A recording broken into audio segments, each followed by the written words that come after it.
Pursuant to Article 11, Section 3, Paragraphs 4 and 6 of the Constitution, the Senate is now constituted and convened as an impeachment court, and the impeachment trial of Vice President Sara Zimmerman Duterte is hereby declared open and called to order.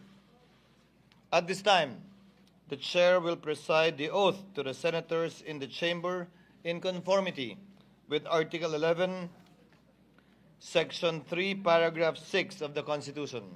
What is the pleasure of the Honorable Marcos? Yes, Mr. President.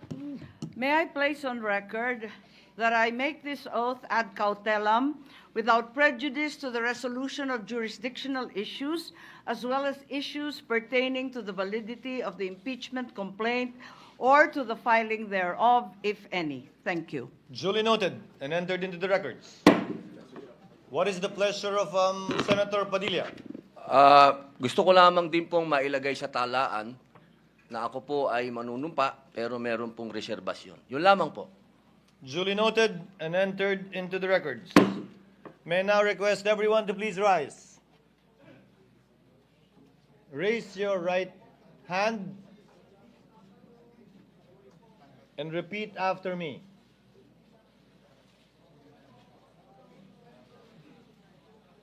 I, please state your name. Solemnly swear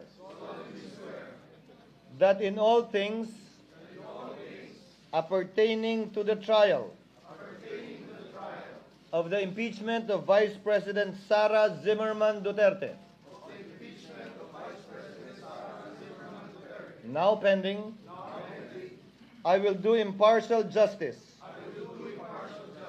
according to the Constitution and the laws of the Philippines. So help me God. You may take your seats.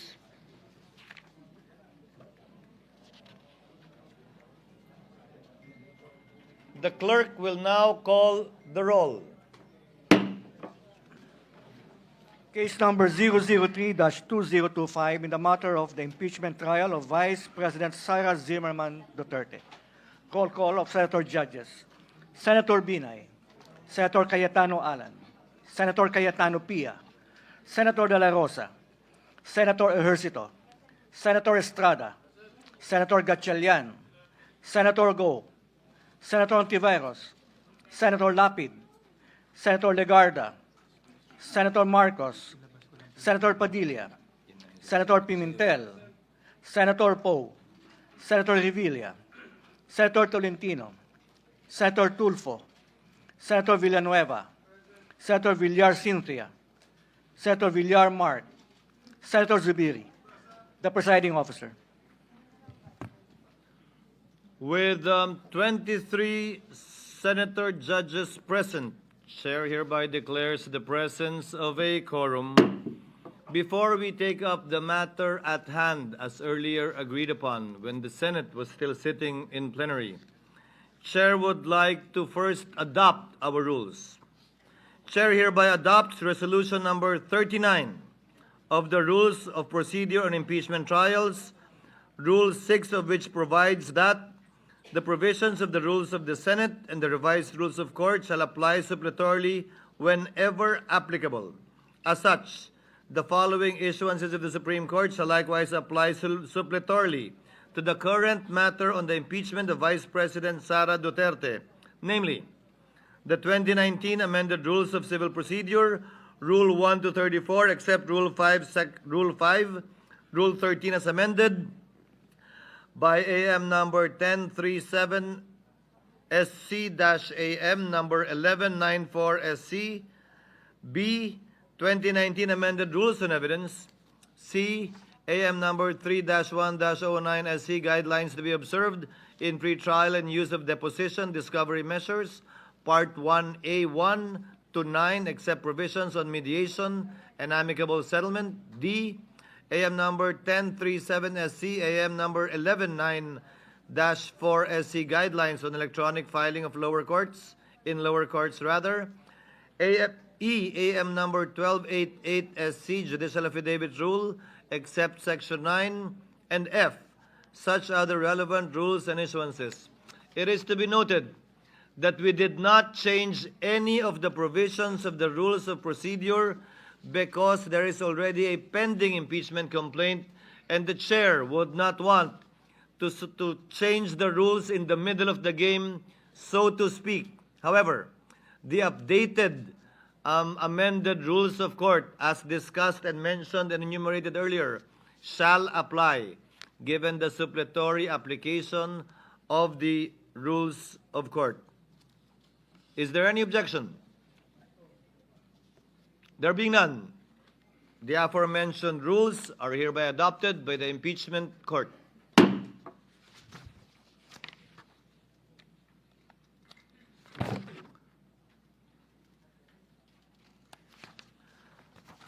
Proceeding now to the matter at hand, as earlier agreed upon and discussed by the Senate sitting in plenary.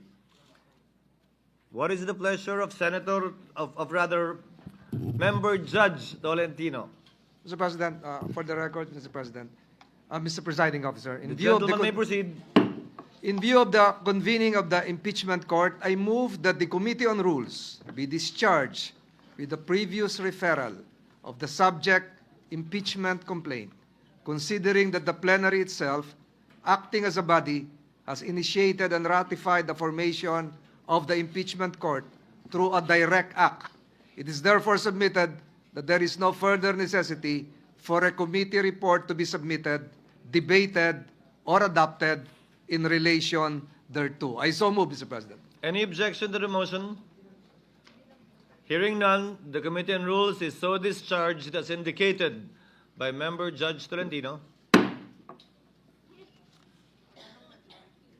Chair now reiterates the earlier agreed upon matter to be taken up once we have convened as an impeachment court, and for this purpose, the chair would like to recognize Senator Judge Bato de la Rosa to kindly reiterate his motion, and thereafter, Senator Judge Go to second his motion. Senator de la Rosa is recognized. You may proceed, sir.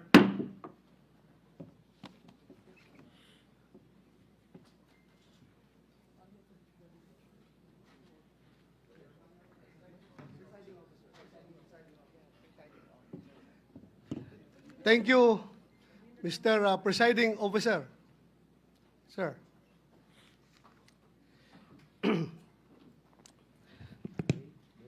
So I would reiterate my motion. The Kindly motion restate itself- the motion you made earlier while the Senate was sitting in plenary session. Yes, Mr. President. In the spirit of true action, therefore, allow me to end by moving. I respectfully move that in view of its constitutional infirmities and question on the jurisdiction and authority of the 20th Congress, the verified impeachment complaint against Vice President Sara Zimmerman Duterte be dismissed. I so move, Mr. President. Mr. Presiding Officer. Senator Go is recognized for his seconding speech. Rather, Senator Judge Go is recognized for his seconding speech. Mr. Presiding Officer, I just wish to give my remarks and second the motion of Senator Judge Bato de la Rosa. I agree with the motion of Senator Judge Bato. Ang gusto nating kalabasan ng paglilitis na ito ay hustisya, hindi politika. Mararating lang natin ito kung masasagot ang mga katanungang na hindi nabibigyan ng linaw hanggang ngayon. Kung kaya't sana naman, pag-aralan natin ito ng mabuti. Tama na hindi dapat ito patagalin, pero hindi rin dapat ito madaliin. At the very least, pag-aralan natin ito ng mabuti. Baka naman maaari natin itong ibalik o i-remand muna natin. Tama naman po ang accountability. Huwag lang pong politikahin. May tamang proseso ang impeachment. Dapat pag-aralan natin ito ng mabuti. Under Article 11, Section 3 of the 1987 Constitution, a verified complaint for impeachment may be filed by any member of the House of Representatives or by any citizen upon a resolution or endorsement by any member thereof, which shall be included in the order of business within 10 days and referred to the proper committee within 3 session days thereafter. On December 2, 2024, the first impeachment complaint endorsed by members of the House of Representatives was filed before the Secretary General of the lower house. Second and third impeachment complaints were filed in the succeeding days, duly endorsed by members of the House. Under Section 3 of the House Rules of Procedure in Impeachment Proceedings, a verified complaint for impeachment shall be filed with the Office of the Secretary General and immediately referred to the Speaker. Despite this rule, Mr. Presiding Officer, the 3 impeachment complaints filed were never referred to the Office of the Speaker. Instead, a 4th verified impeachment complaint signed by more than 200 congressmen, which now constitutes the articles of impeachment, was transmitted to the Senate. This brings into question the legality of such move when the Constitution provides that no impeachment proceeding shall be initiated against the same official more than once within a period of 1 year. Para sa ordinaryong mamamayan, at lalo na sa aming mga binigyan ng tungkulin na maging senator judge sa paglilitis na ito, this opens up a lot of questions. At ang iniiwasan natin ay yung magpapasya tayo sa isang bagay na makakaapekto sa buhay ng bawat Pilipino. Makakaapekto sa trabaho natin na makatulong sa tao. Tapos hindi naman pala dumaan sa tamang proseso. Yes, we are senator judges tasked to decide on this matter, and we took an oath to be impartial.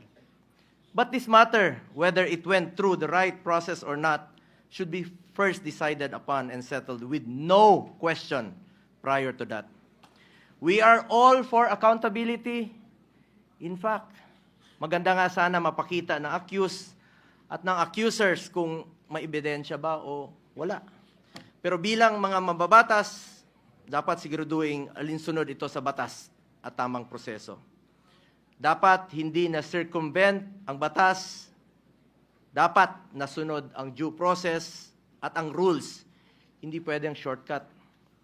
Justice delayed is justice denied, and justice conducted the wrong way is no justice at all. Anong nangyari sa 3 naunang impeachment complaints? Bakit hindi ito agad na-refer sa Speaker's Office? Bakit hindi ito isinama sa order of business within 10 session days? At bakit hindi ito inirefer sa tamang komite within 3 session days after its inclusion in the order of business as mandated by our Constitution? Tila dinrable lang ito at hindi pinaandar ang shot clock. Parang hindi po ma-technical sa oras. Sa basketball nga, hindi pwedeng puro dribble lang. May shot clock po yan. At may oras na dapat mong obserbahan. Pangalawang issue na dapat bigyang linaw ay kung maaari bang tumawid ang impeachment case sa 20th Congress. This is the first time in our history that an impeachment case was filed nearing the expiration of a legislative Congress. The reality is, we do not have enough time to finish the impeachment trial this Congress. Mag-aabot na po ang 19th at 20th Congresses at magkakaroon na ng new set of senator judges by June 30. Maging tayo, hindi magkasundo kung paano bang tumawid ito sa next Congress o hindi. Mr. Presiding Officer, ilan lang po ito sa katanungan na legality na hindi pa nasasagot. Mayroon pa pong pending sa Supreme Court challenging the legality of the impeachment case. Baka masayang lang ang oras natin dito if in the end, this complaint suffers from constitutional infirmities. Let us focus on what is important for our people that we serve. Hustisya sa tamang paraan at serbisyo na makakatulong sa mga Pilipino. Yun po ang kailangan ng taong bayan. Yun ang dapat pagtuunan ng pansin. Mr. Presiding Officer, para sa akin, mas mabuting unahin natin ang tunay nating trabaho. Ang pagseserbisyo sa taong bayan, maraming nasasayang na oras sa isyong ito na hindi naman mapapakinabangan ng ordinaryong Pilipino. This issue has already been too divisive. Ilang buwan na po. Mag-focus sana tayo sa pangunahing mandato ng lehislatura. Ang gumawa ng mga batas at magsulong sa mga programa na tunay na tutugon sa mga pangangailangan ng ating mga kababayan, lalong-lalo na po yung mga mahirap at walang ibang malalapitan kundi ang gobyerno. Marami pa pong mga pending bills pa po. Hanggang ngayon na hindi pa natin natatapos with one working day na lang po. Baka hindi pa po may papasa. At ito po'y mapapakinabangan ng mga kababayan natin. Dapat yan po ang ating unahin.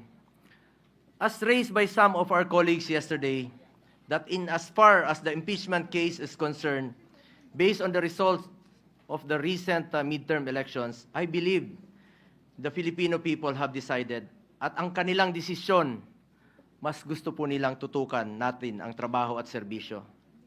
Tama na, tigilan na natin ang pamumulitika. 3 taon na lang po, matatapos na ang termino ng Vice Presidente. Election na naman, at antayin nyo lang sana. Ang importante sa ating mga kababayan ay may pagkain sa kanilang hapagkainan. May matibay na healthcare system na kayang tumugon sa pangangailangan ng may sakit, disenteng trabaho at marangal na pagkakakitaan, dekalidad at abot-kayang edukasyon, at ang katiyakan at panatag na ligtas silang makakauwi kahit sa gabi. Hindi naman nakakain itong impeachment. Sana pwede ninyong ikonsidera at the very least, bago tayo maglitis dito, siguraduhin muna natin na nasa tama na prosesong tinahak natin dito. At the very least nga, sabi ko, marahil pwedeng ibalik o i-remand muna na ito sa pinagmulan sa House of Representatives dahil marami pang ang katanungan ang legally hindi nasasagot. Mas mabuting siguraduhin natin na sumunod sa proseso ang anumang kaso na ating diringgin para hindi masayang ang ating oras. Sang-ayon po ako na hindi natin ito dapat patagalin. Kahit si Vice President Sara Duterte gusto naman harapin ang kaso, ngunit wala ring dapat may gusto na madaliin po ito. Paano kung magsimula na tayo ngayon at magdesisyon ang Supreme Court na unconstitutional ang ginawang procedure ng House of Representatives? Paano kung sabihin nila na hindi pwedeng tumawid sa 20th Congress? Ano ang magiging aksyon natin? This puts us in a possible conflict with the decision of the Supreme Court. We must be prudent about this matter. Mr. Presiding Officer, I just want to reiterate, hindi ko po tinatalikuran ang aking sinumpaang mandato. Tungkulin ko yan as Senator Judge, kahit araw-araw tayong maglitis dito, but we would also be remiss of our duty kung hindi natin siguraduhin na dumaan ito sa tamang prosesong nakasaad sa ating konstitusyon. At kilala ko po ang mga Duterte, Mr. Presiding Officer. Hindi sila tumatakas sa accountability, hindi sila tumatalikod sa hamon ng buhay. Hindi sila tumatalikod sa kanilang tungkulin. Maraming beses nang sinabi ni dating Pangulong Duterte na handa nga siyang sumagot at harapin ang mga inaakusa sa kanya, pero dito po sa ating bayan, hindi sa ibang bansa. Nabanggit din po ni Vice President Sara Duterte na handa siyang harapin ang impeachment case laban sa kanya. Hindi ito issue ng pagtakas sa accountability. Ang gusto natin dito, siguraduhin na nasunod ang tamang proseso. We must respect and abide by the procedure laid out in our Constitution. Hindi pwedeng mamili lang tayo ng mga provision na ating susundin. We are all bound to the rule of law and we must follow due process.